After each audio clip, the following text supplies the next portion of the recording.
Some companies get all the attention for the cool stuff they build. But there's this other kind of company, a way more critical one, actually.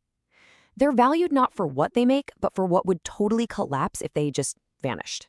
Today, we're going to pull back the curtain on one of these companies. It's a piece of invisible infrastructure hiding right out in the open.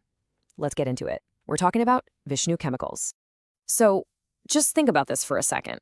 What happens when a single critical supplier just disappears? I mean, picture it. Whole industries just grinding to a halt. Pharma companies, suddenly they can't make life-saving drugs. Defense contractors, they can't plate the parts for fighter jets. And listen, this isn't some made-up disaster movie plot. It's the very real danger of a fragile supply chain. It's the kind of risk that just hides in the shadows when a company that can't be replaced gets overlooked. All right, let's get into our first section here, the invisible chemical system. Because we're talking about something that's way more than just a supplier. It's really the bedrock of critical industries. And I want to be super clear about this from the get-go. Vishnu Chemicals, it's not just another name on a purchase order. It operates more like, say, an essential utility. It's a chemical system. And without it, some of our most important industries simply couldn't function. Okay, so take a look at this. The thing that should just jump out at you here is how irreplaceable this stuff is. Let's start with sodium dichromate. It's a key ingredient for what's called APIs, that's active pharmaceutical ingredients, basically the part of the medicine that actually does the work. Without it, a lot of drugs just can't be made, period. Then you've got basic chromium sulfate. This is literally the only thing that works on a massive scale to turn raw animal hide into the high-quality leather we're famous for exporting. And chromic acid, for aerospace and defense, it's totally non-negotiable. It's essential for stopping corrosion. So you see, we're not talking about nice-to-haves here. These are absolute must-have process necessities. This brings us to our next big idea, the unbreakable process moat. I love this phrase, quietly dangerous to competitors, because that's exactly what this is. When you're this deeply integrated into your customers' operations, it creates this incredible competitive advantage. Think of it like a moat around a castle. And this moat isn't built with flashy ads or marketing campaigns. Nope, it's built with ugly, complicated chemistry that's just a nightmare for anyone who even thinks about trying to compete. And this right here really lays out the difference perfectly. On one hand, you've got your typical commodity chemical business. They live and die by price. They're just selling stuff by the kilogram. But Vishnu? Man, they're playing a totally different sport. They're not just selling a chemical. They're selling compliance, consistency, a guarantee. They compete on how good their process is. And that's what makes them so deeply integrated and, frankly, so hard to get rid of. So the obvious question is, right, why doesn't someone else just jump in and do this? Well, the short answer is they can't. And here's why. First off, the environmental rules around chromium chemistry are just insane, and they're only getting tougher. Second, you have to deal with the toxic waste. That takes a huge amount of money and specialized know-how. But okay, let's say you're a genius and you solve those two massive problems. Guess what? You then have to get your customers, the pharma and aerospace giants, to approve you. That process alone takes 2 to 3 years. So this isn't just a barrier to entry, it's a solid brick wall. Okay, now for my favorite part, the financials, because this is where the story gets really good. You see, all that ugly, boring, super regulated chemistry, well, it creates some absolutely beautiful financials.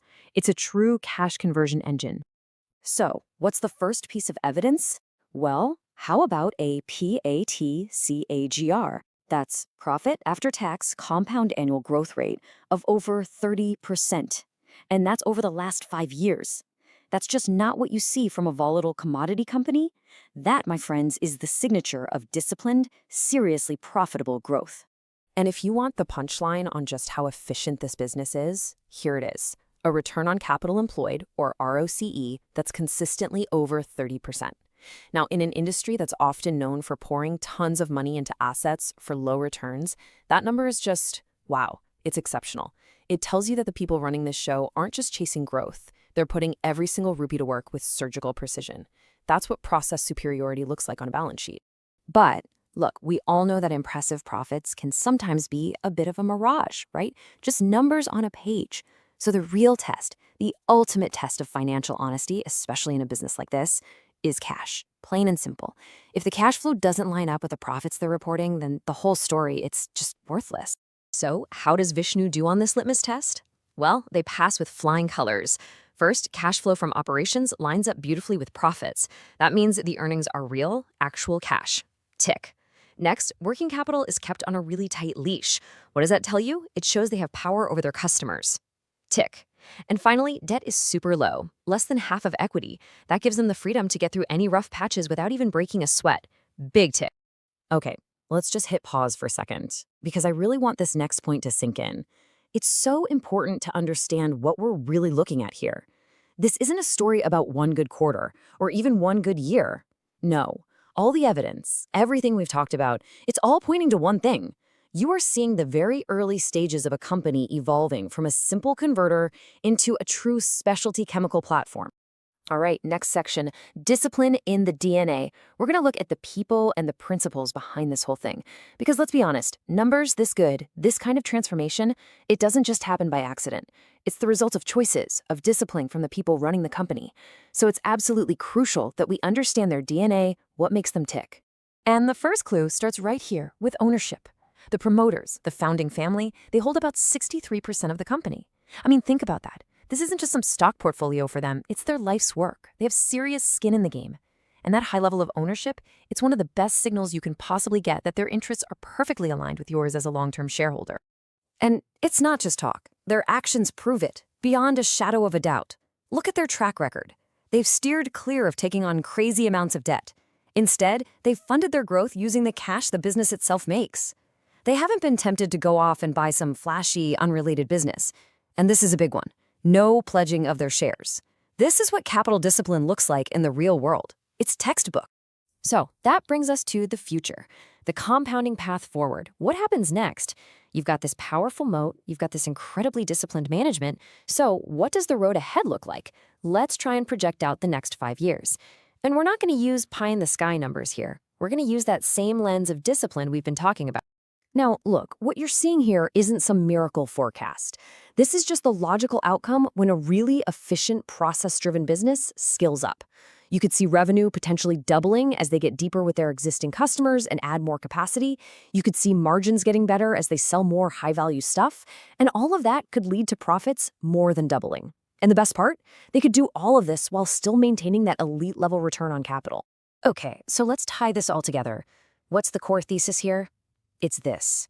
Vishnu Chemicals is in the middle of a massive transformation. It's going from being a simple chromium converter to becoming a full-fledged specialty chemical infrastructure platform. And here's the kicker. Its powerful moats, the ones built on regulations and process, they don't get weaker over time. They actually get stronger every time a new environmental rule comes out. So, I want to leave you with this one final thought, the most important takeaway. You have to see this business for what it is and what it isn't. This is not some short-term bet on the price of chromium. No, this is a long-term investment. It's an investment in a management team that lives and breathes discipline, an investment in a process that builds advantages that last, and an investment in a business that just quietly and relentlessly compounds your wealth. To put it simply, this is a disciplined compounder, not a commodity trade.